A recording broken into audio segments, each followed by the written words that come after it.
Welcome everybody to episode 9 of the Road to 200 mil series. Last episode, we got introduced to efficient swimming and multi-skilling, and finished off 200 mil crafting. Alongside that, we also got our 5th herb patch up and running, since our herb XP was not pacing with the rest of the skills. My leprechaun picks and plants herbs automatically, but I was only using 4 patches for the first 2 weeks, but thankfully, we are finally using all 5 available in our regions. Let's jump into it. I have barely touched Fir Making so far, and I probably should have slowly been chipping away at it. There is only 2 Wintertot worlds, and the further the league progresses, the more they die.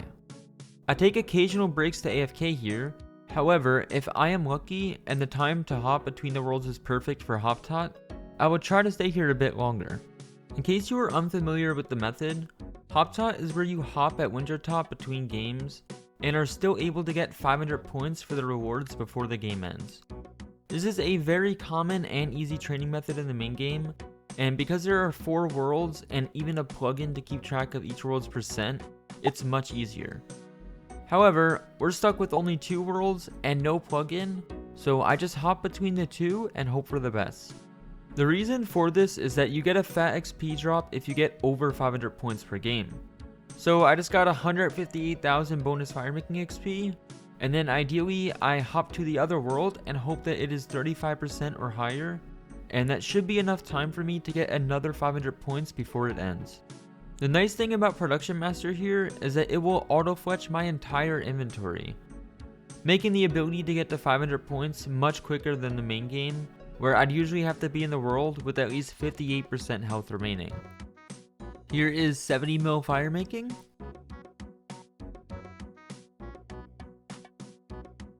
75 mil Fir Making, and we got up to 99 mil Fir Making this session, before the worlds were legit dying at the exact same time, along with longer game times. So it's time to do something else. I am going to be mixing up my mining strategy. Sometimes I'll just want to somewhat AFK or take it easy, maybe even eat some meals, and I'm going to head to the blast mines. Otherwise, if I feel like actively playing, or want to go hard and full send mining, I'm going to do some gem mining as well. Gem mining is about 15% faster when getting good rates. Remember, the way blast mining works is that it's kind of like stored XP. You can blast ores until your sack has 900 of any ore, usually adamantite. Then, when it gets full, you get to empty it for a fat XP drop. 6 million XP drop, and that took a little over 3.5 hours. Mining is definitely the slowest skill. However, we can at least rely on this method being easy to do, while also giving half decent XP. Looking at the speed of each skill, level 1 to 200 mil mining is going to be nearly 20% of our total playtime. That's right, one skill out of all 23 is going to be 1/5 of the total time spent to 4.6 billion. My biggest fear is saving this last 20% as the only and last skill I can train. So my goal today and tomorrow are going to be to mine a lot, whether it's gem mining or if I need a break, do some blast mining. This small loop of 9 gem rocks is significantly harder than the normal gem mining route. Because of this, long-term rates I can only average about 1.95 mil an hour. This is why it's so important to be locked in during this training method, because if I AFK even a little bit, or just in general get distracted too much and click off the game, my rate will tank 10%, and I'll basically be getting the same rates as blast mining for 10 times the effort. Another thing that I love about gem mining is how easy it is to do farming contract storing. I can leave the spade, rake, and seed dibber in my inventory permanently, and just teleport to the farming guild and back to the gem mines with Karamja gloves. This is the perfect content for banking herb seeds, almost a 0 time loss to get back here. 70 million mining XP? And it took a solid 5 hours, but here is finally 80 million mining XP. Absolutely perfect timing with our Amulet of Nature letting us know that the farming contract is complete. I got up to 83 mil mining for the day, and bear in mind, I have been doing contracts all day, so that is why my XP rate may seem low. Let's take a look at how exactly good one full day of contracts can look. 5 times faster growth rate, and the power of knowing how important having herb seeds is. These seed packs give such a good amount of herb seeds.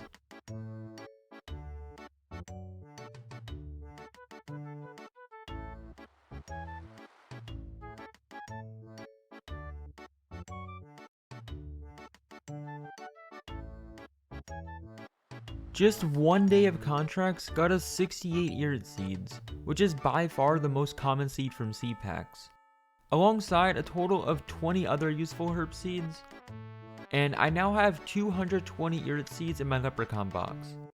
Remember, overgrown lets me save 75% of seeds planted, so this is the equivalent of having 880 irid seeds about to be planted in the main game.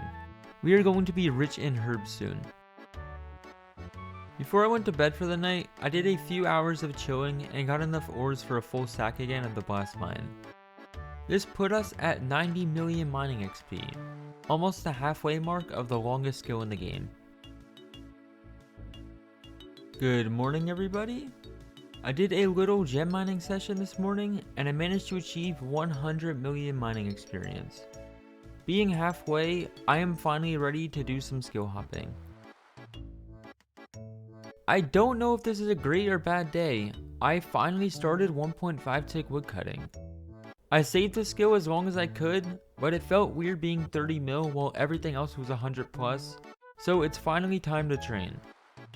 This is one of the funnest methods, especially in leagues because we don't have to drop logs.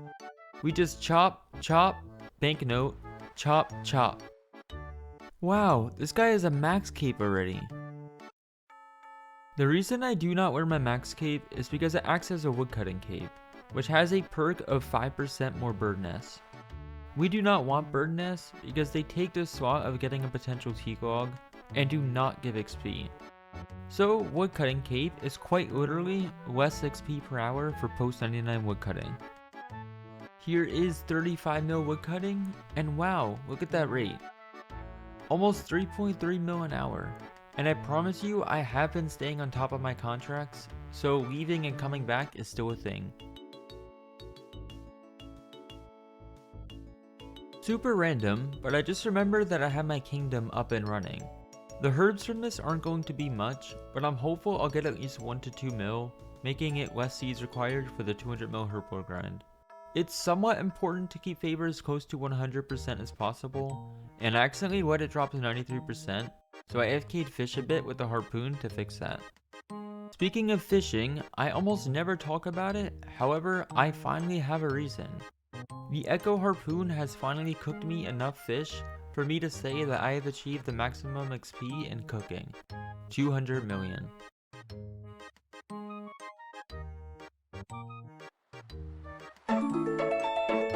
I mentioned earlier that my 200 mil mining grind was about 1/5 of the total hours to 200 mil all. However, what if I also told you that fishing was also about 1/5? And the funniest thing about fishing, I don't even have to be there to train it. All of my fishing and cooking this league, since I've maxed, have been either 25-minute AFK while I was asleep, AFK'd while being out of the house for a bit, or AFK'd while doing chores around the house. In some way, I've never really had to train fishing yet. The Echo Harpoon being 25-minute AFK is just that good. And as if the Echo Harpoon only gives us an infinite fishing XP method, for some reason we also got the best hunter method from that same relic. We have a 100% catch rate on chins, and they are also more attracted to our traps, meaning it's essentially an endless 4-tick cycle of getting hunter XP drops. Here is 100 million hunter XP. I stayed here a bit longer than I expected, but here is 130 mil hunter. I did about a 4-hour session, averaging 8 mil an hour. Not bad at all considering its gray chins. My clips fell a bit out of order, but I also tested some multi-skilling with herbivore before sending chins.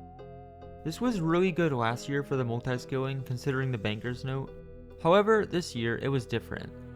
We had Production Master, which made our entire inventory of pots in one go. When doing Herbie, we had other stuff in the inventory which only allowed us to do 11 pots per action. Whereas bank standing 14 and 14 pots at a time, That would be about 30% more potions per action. That is already a flag that this might not be that good this year. Then of course, the 2.6 mil an hour Hunter XP, while not bad, doesn't even come close to how good chins are when you have the Hunter Relic. You guys saw the 8 mil an hour at Great Chins. 2.6 is a joke compared to that. I just knew that straight up bank standing Herb and Great Chins were actually faster than this. However, I do want a Dragon rank eventually, so I decided to stay until 150 Herbie catches for the task, and then I made my way back to Chins. It was at this point that I just decided today would be the day that I randomly do 100 to 200 mil Hunter. Why not? It's so much fun with the Hunter Relic, and I didn't get to experience this last year, so here is 160 mil Hunter. I noticed a lot of people in my stream were confused about how Hunter works, and the way I'm instantly placing my traps isn't because of my relic or anything, it is still tick manipulation. Hunting with box traps is all about a cycle, a 4 tick cycle. It takes 4 ticks to place a box trap normally, and 4 ticks to check a box trap. When placing your first trap of the cycle, if you place a box trap in the same tick of moving, you will permanently be placing box traps and moving in the same tick until you mess up. This is obviously not a guide, however I will try my best to make one as soon as Leagues is finished. Here is 170 mil Hunter. Oh, and since this area is accessible from any account, I decided to bring my Soul Wars ult here to shoot the Chin when it escapes far. That is how we are maintaining almost 8.5 mil after 4 hours. Another one out of the way, 200 million Hunter XP. Knowing that I couldn't really multi-scale Herbivore efficiently, I decided to check out Brimhaven Agility. With how overpowered swimming is, I am certain that there is a 0% chance this is worth it. However, I need to make potions anyway, and there is a 400 point task here that I would like to not have to do after 200 mil, so why the heck not try it out. This is really my first time training Herb outside of cleaning them or making unfinished potions. Here is already 35 million Herbivore XP. Even while at Brimhaven Agility getting tickets, doing my worst XP potion, Irrits, we are still getting 12.5 million Herb XP per hour. Production Master is just so good.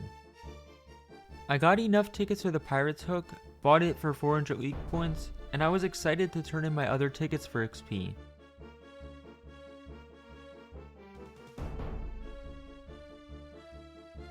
Wow, only 700k XP from that.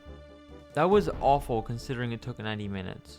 For reference, 90 minutes of swimming would have been 6 mil agility XP, and this was 1.1 mil. At least I got some herb done, I guess.